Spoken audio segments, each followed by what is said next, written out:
Olá, sou o professor Kim. Bem-vindos a essa videoaula de Geografia. E aí, pessoal, tudo bem? Espero que esteja tudo certo com vocês aí, os familiares. Nós estamos voltando do recesso agora, mas ainda mantemos o isolamento social. Então, nós utilizaremos meios digitais, né, para nos manter próximos. Estamos gravando videoaulas, iremos utilizar alguns aplicativos, né, para que a gente possa ter uma interação. Temos já os grupos no WhatsApp, né, que a gente já vinha utilizando aqui no ensino médio, e essa será a nossa primeira aula de geografia. Desde o início do ano, nós vínhamos trabalhando geografia física. Nós analisamos lá a estrutura geológica, relevo, depois questões climáticas, a hidrografia.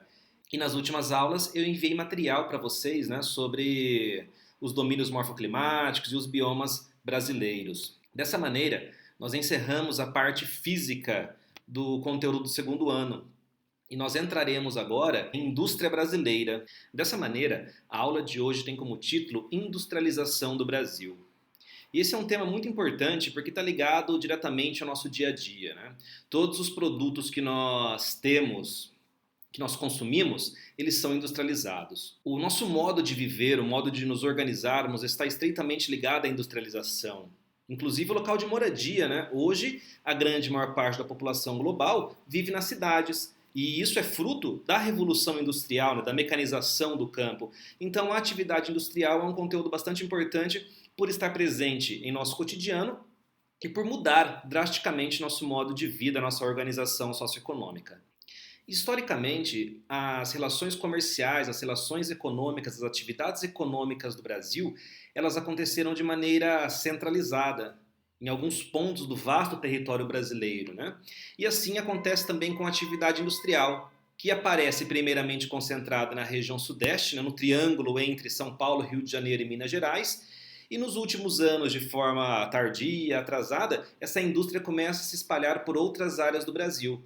E o nosso objetivo durante essa aula será entender como se dá ou como se deu esse processo de desenvolvimento industrial no território brasileiro. A história da indústria no Brasil, ou o desenvolvimento da indústria no Brasil, está estreitamente ligado ao ciclo do café, a economia cafeeira, né? A atividade industrial no Brasil se desenvolve exatamente após o declínio do ciclo do café. Durante os séculos 19 e 20, o Brasil se apresenta como o maior produtor de café do planeta. E é claro que isso vai movimentar a nossa economia, e muitos dos cafeicultores enriqueceram durante esse período. E esse enriquecimento, esse acúmulo de capital, ele vai motivar esses cafeicultores a diversificar suas atividades e passar a investir então em setores empresariais, industriais, comerciais, atividades urbanas. Nesse processo, dois personagens são muito importantes. No Rio de Janeiro, o Barão de Mauá, e em São Paulo, o Conde de Matarazzo, Francisco Matarazzo. Muito bem, o Barão de Mauá, ele é responsável pela construção dos primeiros navios no Brasil, né? Ele vai investir na construção dos estaleiros, que é exatamente onde se produz navios, regiões portuárias do Rio de Janeiro. Ele também é responsável pela construção da primeira ferrovia do Brasil e também do desenvolvimento de alguma infraestrutura com relação à tubulação para encanamento, guindastes e outros equipamentos estruturais que iriam estimular o desenvolvimento da indústria brasileira. Em São Paulo, o italiano Francisco Matarazzo ele estabelece primeiramente uma relação comercial. Ele comprava produtos no atacado, embalava esses produtos, colocava ali uma marca então e os revendia. Então já tinha um processo de transformação, de manufatura. E ele irá se dedicar à fabricação de produtos de limpeza, de óleos, né, o óleo vegetal que nós utilizamos até hoje. E esses dois indivíduos estavam ligados, então, ao período da cafeicultura e serão responsáveis pelo início da indústria brasileira. E considerando o período pela qual o Brasil passa pelo processo de industrialização, nós podemos afirmar que o Brasil é um país de indústria tardia. Por que tardia? Comparado aos países de indústria pioneira, aqueles que se industrializaram lá no século XVIII, durante a Revolução Industrial, nós temos um atraso imenso. Por mais que o embrião da atividade industrial em nosso país tenha acontecido lá no século XIX, a indústria do Brasil só irá se consolidar a partir da segunda metade do século XX, a partir da Segunda Guerra Mundial. E também a indústria brasileira poderá ser considerada, além de indústria tardia, como indústria de substituição de importações. Por quê? Até as duas grandes guerras mundiais, no geral, tudo que nós consumíamos de produtos industrializados, eles eram importados, ou a grande maior parte dos produtos eram importados. Durante o período entre guerras, né, após a Segunda Guerra Mundial, como os países que forneciam para nós produtos industrializados estavam se reestruturando após a Segunda Guerra Mundial, após a Primeira Guerra Mundial, nós nos vimos aqui no Brasil obrigados, de certa forma, a produzir internamente o que antes nós importávamos. Por isso, então, indústria de substituição de importação. A partir de agora, eu irei apresentar alguns períodos brasileiros, na verdade, alguns governos brasileiros e suas atitudes que influenciaram ou foram influenciados pela atividade industrial. Começando então pelo governo Vargas, né, de Getúlio Vargas. Ele irá prestigiar a indústria de base, a indústria inicial, aquela que sustenta os demais ramos industriais. Então, a indústria de base é aquela que irá produzir equipamentos, maquinário e também matérias-primas e insumos para os demais setores industriais, como por exemplo a siderurgia ou a metalurgia, que irá transformar então o minério de ferro, em chapas de ferro. Essa é uma indústria de base. Esse ferro será utilizado, por exemplo, na indústria automobilística, que é então uma indústria de bens de consumo. Voltando, Getúlio Vargas ele irá então investir muito na indústria de base. Em 1941, é inaugurado lá no estado do Rio de Janeiro, em Volta Redonda, a CSN, a Companhia Siderúrgica Nacional, que, como eu havia dito, será responsável então pela transformação de minérios em ferro e outras ligas metálicas. Em 1942, é inaugurado a Companhia Vale do Rio Doce, a atual Vale, que está, veja só, em sintonia com a CSN. Porque qual é o papel da Vale? É uma mineradora. Ela irá extrair então os minérios de ferro, por exemplo, manganês, bauxita, que será utilizado para produção, para transformação de ligas metálicas pela CSN. Só uma observação. A Companhia Vale é essa mesma que está ligada a diversos desastres ambientais, como os mais recentes aí, né, de Mariana, alguns anos atrás, e de Brumadinho, né, com todo aquele derrame de material de mineração no leito de rios no estado de Minas Gerais. E em 1953 é criada então a Petrobras, a tão falada, né, nos meios políticos atualmente. É uma empresa então que desde a década de 50 atua na extração, refino e comércio de petróleo e combustíveis em território brasileiro. Percebam, pessoal, que durante esse período então é feito uma sustentação, definitivamente, a base do que será utilizado pelos demais setores e ramos industriais no Brasil. O próximo período é o período JK, do governo de Juscelino Kubitschek, que tem como ações a transferência da capital federal da cidade de Rio de Janeiro, no estado do Rio de Janeiro, para a cidade de Brasília, lá no Distrito Federal, no estado de Goiás. Em seu governo é implantado o famoso Plano de Metas, que tinha como slogan 50 anos em 5. Ele queria então desenvolver o equivalente a 50 anos em 5 anos. Então veja que era um projeto um tanto quanto ambicioso, né, de desenvolver o território nacional.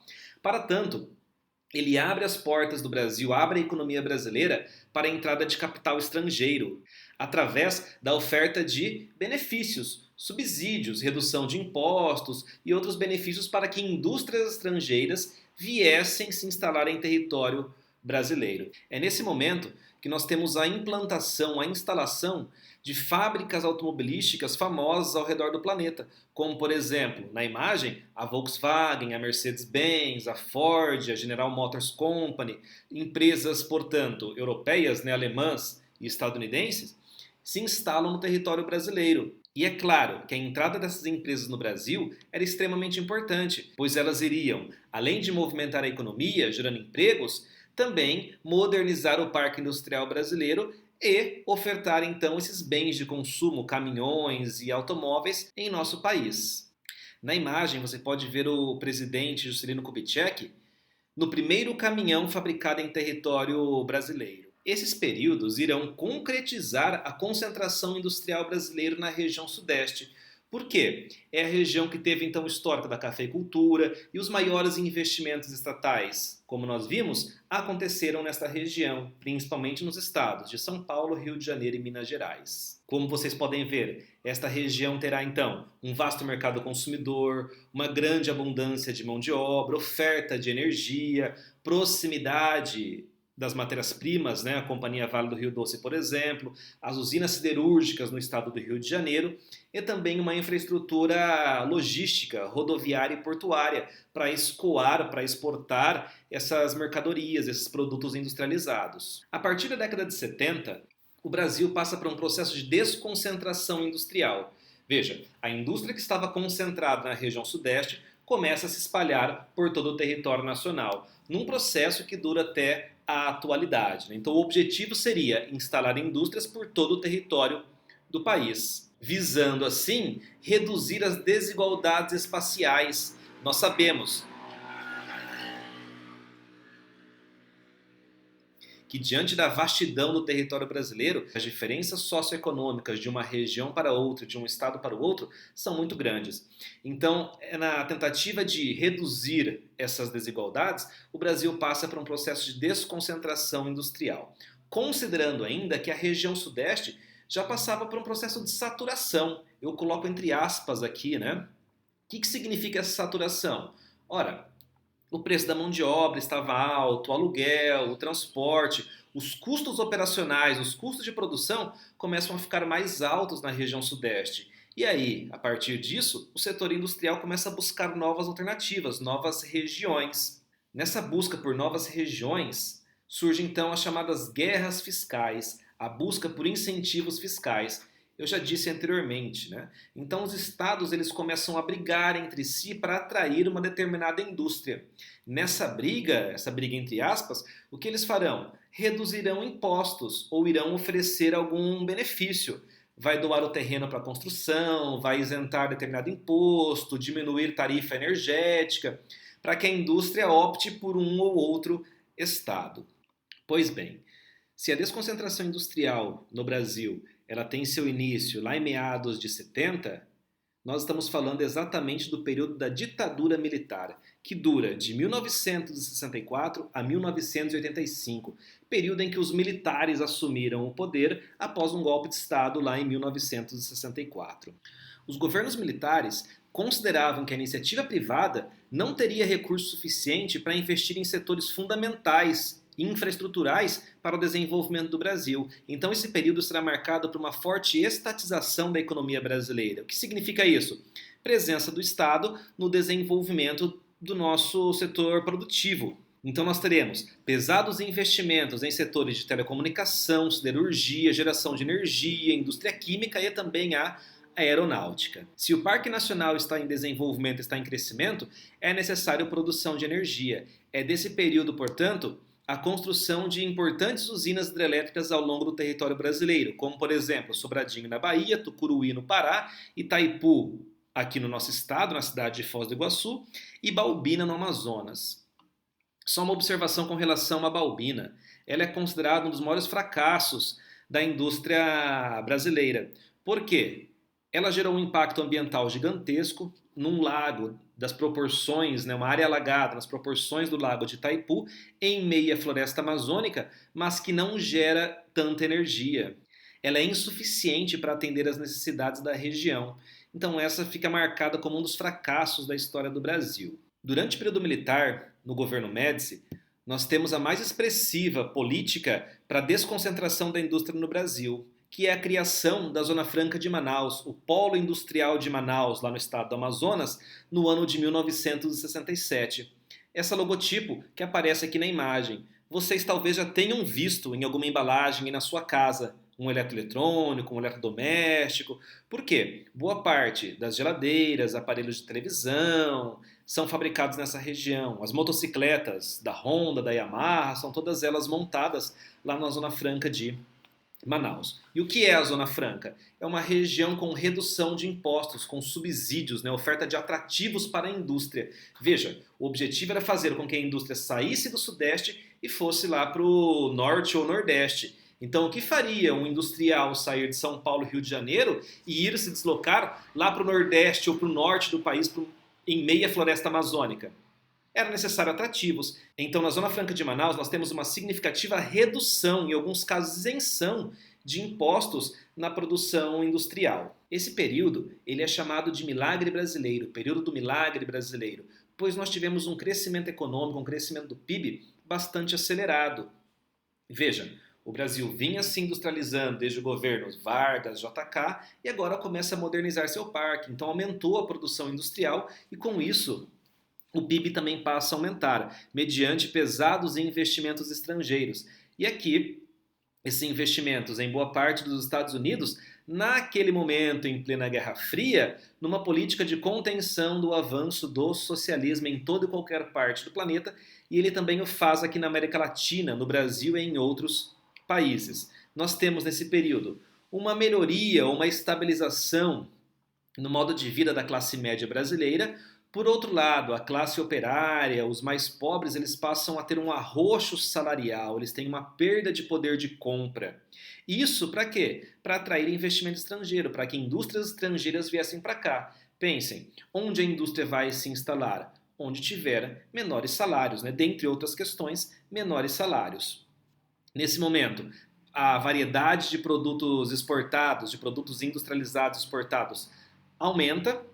E nós temos a criação de duas importantes empresas, a Embraer em 1969 e a Embrapa em 1972. A Embraer é a empresa brasileira de aeronáutica, produz aviões comerciais. Os aviões da Azul, por exemplo, são fabricados aqui no Brasil pela Embraer. E aqui um ponto importante, tá? São poucos os países que produzem aviões. Nós podemos citar aqui a Boeing estadunidense, a Airbus alemã, a Bombardier canadense. Então, o fato do Brasil produzir aviões comerciais nos coloca, nesse ponto, num patamar expressivo. É desse período também o Plano Nacional de Desenvolvimento, o PND, que tinha como objetivo expandir a malha rodoviária do Brasil. E um dos exemplos é a famosa Transamazônica, uma rodovia que tinha como objetivo interligar a região norte à região nordeste. Veja, ela é lá do período militar. Até hoje é uma obra não concluída. Ainda no período militar, o outro presidente que nós iremos citar aqui é Ernesto Geisel, de 74 a 79. Entre as obras de seu mandato estão a construção da Itaipu Binacional, em 1975, o programa do Proálcool, que incentivava a indústria automobilística brasileira a fabricar carros movidos a etanol, a álcool, e também o setor sucroalcooleiro a produzir etanol, não somente açúcar, né, a partir da cana, mas também combustível. Isso se desenvolve, pessoal, para o álcool, lá na década de 70, exatamente devido à crise do petróleo. Nós tivemos diversas crises do petróleo. Uma delas vai ocorrer lá nas décadas de 72, 73, com a redução da oferta de petróleo, com a elevação do preço do barril de petróleo no mercado externo, os países tiveram de buscar alternativas. E o Brasil passa a desenvolver então o etanol. Entenda, naquele momento, os motores dos automóveis não eram bicombustíveis como é hoje, né? Eles eram movidos ou a gasolina ou a etanol. Então, durante esse período, o governo estimulou o consumo de etanol e a fabricação de carros movidos a esse combustível.